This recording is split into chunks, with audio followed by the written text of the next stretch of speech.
ದರ್ಶನ್ ವಿರುದ್ಧವಾಗಿ ಮಾತನಾಡಿದವ್ರ ವಿರುದ್ಧವೂ ಸ್ಟೇಟಸ್ ಹಾಕಿದ್ದು ಇದೆ. ಹಾಗಾಗಿ ಒಂಚೂರು ತಾಳೆ ಆಗ್ತಾ ಇದೆ.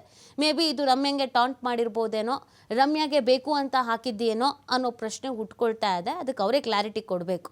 ಏನಕ್ಕೋಸ್ಕರ ಹಾಕಿದ್ರು, ಯಾರಿಗೋಸ್ಕರ ಹಾಕಿದ್ರು, ಟಾಂಟ್ ಮಾಡೇ ಹಾಕಿದ್ರಾ ಅಥವಾ ಸುಮ್ಮನೆ ಹಾಕಿದ್ರಾ ಅಂತ. ಇತ್ತೀಚೆಗೆ ಇವರ ಫ್ರೆಂಡ್ಶಿಪ್ ಸರಿ ಹೋಗ್ತಾ ಇತ್ತು. ರಮ್ಯಾ ಮತ್ತು ರಕ್ಷಿತಾ ಅವರ ಫ್ರೆಂಡ್ಶಿಪ್ ಸರಿ ಹೋಗ್ತಾ ಇತ್ತು. ಕಾರ್ಯಕ್ರಮಗಳಲ್ಲಿ ಒಟ್ಟಿಗೆ ಕಾಣಿಸ್ಕೊಂಡಿದ್ರು. ನಮ್ಮಲ್ಲಿ ಆ ಥರದ್ದು ಏನೂ ಇಲ್ಲ, ಈಗೆಲ್ಲ ಮರ್ತಿದ್ದೀವಿ ಅಂತ ಕೂಡ ಹೇಳ್ತಾ ಇದ್ರು. ರಮ್ಯಾ ಯಾವಾಗ ದರ್ಶನ್ ವಿರುದ್ಧವಾಗಿ ಮಾತನಾಡಿದ್ರು, ಸಾಕಷ್ಟು ಮಂದಿ ದರ್ಶನ್ ಫ್ಯಾನ್ಸ್ ಅಂತ ಹೇಳ್ಕೊಂಡವರು ಅವ್ರ ವಿರುದ್ಧ ತಿರುಗಿ ಬಿದ್ದಿದ್ದಾರೆ, ಮುಗಿ ಬಿದ್ದುಬಿಟ್ಟಿದ್ದಾರೆ.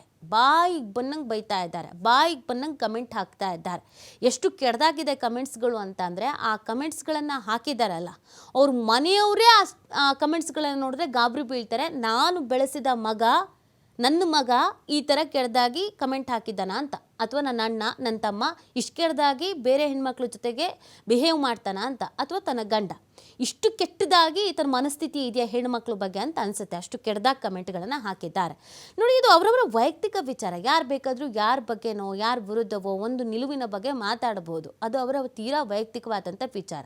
ಅವ್ರದ್ದು ಇನ್ಸ್ಟಾಗ್ರಾಮ್ ಅಕೌಂಟು, ಅವ್ರ ಮೊಬೈಲು, ಸೊ ಅವ್ರಿಗೇನು ಅನಿಸುತ್ತೋ ಅದನ್ನು ಅವ್ರು ಹಾಕಿದ್ದಾರೆ.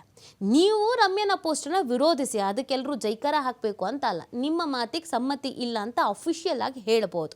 ಅದನ್ನು ಹೊರತುಪಡಿಸಿ ಇಷ್ಟು ಕೆಡ್ದಾಗ ಕಮೆಂಟ್ ಹಾಕೋದು ಯಾಕೆ ಅನ್ನೋದು ಪ್ರಶ್ನೆ.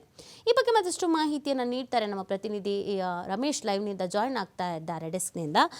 ರಮೇಶ್, ಈ ದರ್ಶನ್ ವಿಷಯ ಬಂದಾಗ ಯಾವಾಗ್ಲೂ ಕೂಡ ಟೀಮ್ಗಳಾಗ್ಬಿಡತ್ತೆ.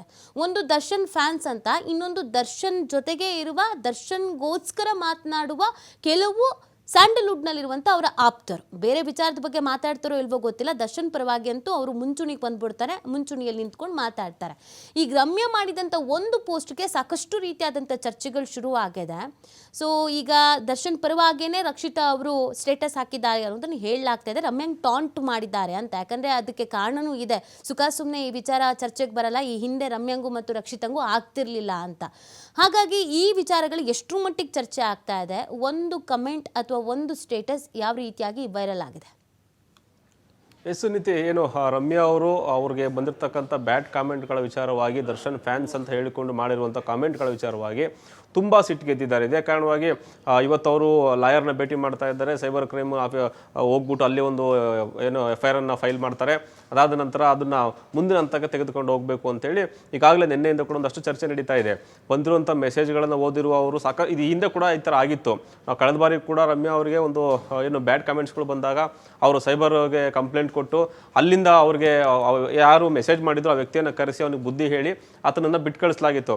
ಎಗೇನ್ ರಮ್ಯಾ ಅವರಿಗೆ ಇದೇ ರೀತಿಯಾದಂಥ ಒಂದು ಆಗ್ತಾ ಇರೋದ್ರಿಂದ ಈ ಬಾರಿ ಅವರು ಸಾಕಷ್ಟು ಸೀರಿಯಸ್ ಆಗಿ ತೆಗೆದುಕೊಂಡಿದ್ದಾರೆ. ಬಂದಿರುವಂಥ ಅಶ್ಲೀಲ ಮೆಸೇಜ್ಗಳಿಂದ ಅವರು ಸಾಕಷ್ಟು ಹರ್ಟ್ ಆಗಿರೋದ್ರಿಂದ ಈ ಬಾರಿ ಇದನ್ನು ಮುಂದಿನ ಹಂತಕ್ಕೆ ತೆಗೆದುಕೊಂಡು ಹೋಗೋದಕ್ಕೆ ಸಿದ್ಧರಾಗಿದ್ದಾರೆ.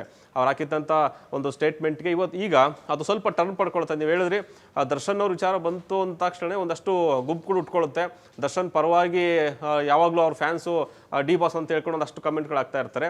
ಅದ್ರ ಜೊತೆಗೆ ಕೆಲ ನಟಿಯರು ಕೂಡ ಅವ್ರ ಪರವಾಗಿ ನಿಂತು ಬಿಡ್ತಾರೆ. ಹಿಂದೆ ಕೂಡ ದರ್ಶನ್ ಅವರು ಈ ರೇಣುಕಾಸ್ವಾಮಿ ಕೊಲೆ ಆರೋಪದಲ್ಲಿ ಜೈಲಿಗೆ ಹೋದಾಗ ನೀವು ಹೇಳಿದಾಗೆ ರಚಿತಾರಾಮ್ ಸೇರಿದಂತೆ ಸಾಕಷ್ಟು ನಟಿಯರು ಅವ್ರ ಪರವಾಗಿ ನಿಂತಿದ್ರು, ರಕ್ಷಿತಾ ಅವರು ಕೂಡ ನಿಂತಿದ್ರು. ಸೊ ಇವಾಗಲೂ ಕೂಡ ಈ ಒಂದು ಏನು ರಮ್ಯಾ ಅವರ ಸ್ಟೇಟ್ಮೆಂಟ್ ಹಾಕಿದ್ರಲ್ಲ ಅದರ ವಿರುದ್ಧವಾಗಿ ಹಾಕಿದ್ದಾರೆ ಅಂತ ಹೇಳಲಾಗ್ತಂದ್ರೆ ಕೌಂಟ್ರ್ ಕೊಟ್ಟಿದ್ದಾರೆ ಅನ್ನೋ ಕ್ವಶನ್ ಹುಟ್ಟಾಗಿದೆ. ಯಾಕಂತಂದ್ರೆ ಇವ್ರು ಹಾಕಿದ ಕೆಲವೇ ಗಂಟೆಗಳಲ್ಲಿ ರಕ್ಷಿತಾ ಅವರು ತಮ್ಮ ಸೋಷಿಯಲ್ ಮೀಡಿಯಾದ ಸ್ಟೇಟ್ಮೆಂಟ್ ಹಾಕೋತಾರೆ. ಏನೋ ಜನರ ಅಥವಾ ಅಭಿಮಾನಿಗಳ ಮಾನಸಿಕ ರೋಗವನ್ನು ಸರಿ ಮಾಡೋಕ್ಕಾಗೋದಿಲ್ಲ, ಎಲ್ಲರೂ ಕೂಡ ತಾಳ್ಮೆಯಿಂದ ಇರಬೇಕು, ದಯೆಯಿಂದ ಇರಬೇಕು ಅಂತೇಳಿ ಹೇಳಿದ್ದಾರೆ. ಸೊ ಎಲ್ಲೋ ಒಂದು ಕಡೆ ಇವರು ಹೆಸರು ಹೇಳದೆ ನೇರವಾಗಿ ರಮ್ಯಾ ಅವರ ಸ್ಟೇಟ್ಮೆಂಟ್ಗೆ ಕೌಂಟರ್ ಅಟ್ಯಾಕ್ ಮಾಡೋ ಥರ ಒಂದು ಸ್ಟೇಟ್ಮೆಂಟನ್ನು ಕೊಟ್ಟಿರೋದು. ನಾವು ಗಮನಿಸಬೇಕಾಗಿರೋದು, ನೀವಾಗಲೇ ಹೇಳ್ತಾ ಇದ್ರಿ, ಇಂಡಸ್ಟ್ರಿಯನ್ನು ಒಂದು ಕಾಲದಲ್ಲಿ ರಮ್ಯಾ ಮತ್ತು ರಕ್ಷಿತಾ ಅವರು ಆಳದಂಥವ್ರು, ಇಬ್ಬರು ಕೂಡ ತುಂಬ ಟಾಪ್ ಪೊಸಿಷನ್ ಇದ್ದಂಥವ್ರು, ಇಬ್ಬರು ಕೂಡ ಒಂದು ಕಾಲದಲ್ಲಿ ತುಂಬ ಟಗ್ ಆಫ್ ವಾರ್ ಆದಂಥ ಫೈಟ್ ಕೊಟ್ಟಂಥವ್ರು. ಒಂದು ಕಾಲದಲ್ಲಿ ಅಸಮಾಧಾನಗಳಿತ್ತು, ಅಲ್ಲೂ ಕೂಡ ಫ್ಯಾನ್ಸ್ ವಾರ್ ನಡೀತಾ ಇತ್ತು ರಮ್ಯಾ ಮತ್ತು ರಕ್ಷಿತಾ ಅವರ ಫ್ಯಾನ್ಸ್ ನಡುವೆ. ಸೊ ಆ ವಿಚಾರವಾಗಿ ಇಷ್ಟು ದಿನ ಕಳೆದ ಒಂದು ಮದುವೆಯಲ್ಲಿ ಭೇಟಿಯಾಗಿ ಅಲ್ಲಿ ಏನೂ ಇಲ್ಲ ನಮ್ಮ ಮಧ್ಯೆ, ನಾವೆಲ್ಲ ಚೆನ್ನಾಗಿದ್ದೀವಿ ಅಂತ ಹೇಳ್ಕೊಂಡಿದ್ರು. ಬಟ್ ಅಗೈನ್ ಈಗ ರಮ್ಯಾ ಅವರು ಹಾಕಿದಂಥ ಸ್ಟೇಟ್ಮೆಂಟ್ಗೆ, ಅವ್ರು ಕೊಟ್ಟಂಥ ಸ್ಟೇಟ್ಮೆಂಟ್ಗಳಿಗೆ ಅಗೇನ್ ಕೌಂಟ್ರ್ ಕೊಡೋ ರೀತಿಯಲ್ಲಿ ರಕ್ಷಿತಾ ಅವರು ಹಾಕಿರುವಂಥದ್ದು ಒಂದಷ್ಟು ಚರ್ಚೆ ಹುಟ್ಟಾಕಿದೆ. ಇದನ್ನು ರಮ್ಯಾ ಅವರಿಗೆ ಕೌಂಟ್ರ್ ಕೊಟ್ಟು ಹೇಳ್ತಾ ಇರೋದಾ ಅಥವಾ ದರ್ಶನ್ ಅವರು ಪರವಾಗಿ ಹೇಳ್ತಾ ಇರೋದಾ ಅದನ್ನು ಅವ್ರನ್ನೇ ಹೇಳಬೇಕಾಗುತ್ತೆ. ಯಾಕಂತಂದರೆ ದರ್ಶನ್ ಅವ್ರನ್ನ ಪರವಾಗಿ ಮಾತಾಡುವಂಥ ಸಂದರ್ಭದಲ್ಲಿ ಸಾಕಷ್ಟು ಇಕ್ಕಟ್ಟಿಗೆ ಸಿಲುಕಿದ ಉದಾಹರಣೆಗಳು ಇದ್ದಾವೆ. ಆದರೆ ನೇರವಾಗಿ ಇದು ರಮ್ಯಾ ಅವರ ಸ್ಟೇಟ್ಮೆಂಟ್ಗೆ ರಾಂಗ್ ಸ್ಟೇಟ್ಮೆಂಟ್ ಅಂತ ಅವ್ರು ಹೇಳ್ತಾ ಇಲ್ಲ. ಆದರೆ ಈ ರೀತಿಯಾದಂಥ ಒಂದು ಒಂದು ಅನುಮಾನಗಳು ಚರ್ಚೆಗಳು ಉದ್ಭವ ಆಗಿರೋದು ಸಾಕಷ್ಟು ಗೊಂದಲಿಗೆ ಸ್ಟಾರ್ಟ್ ಆಗಿದೆ. ಇನ್ನು ಇವತ್ತು ರಮ್ಯಾ ಅವರು ಈ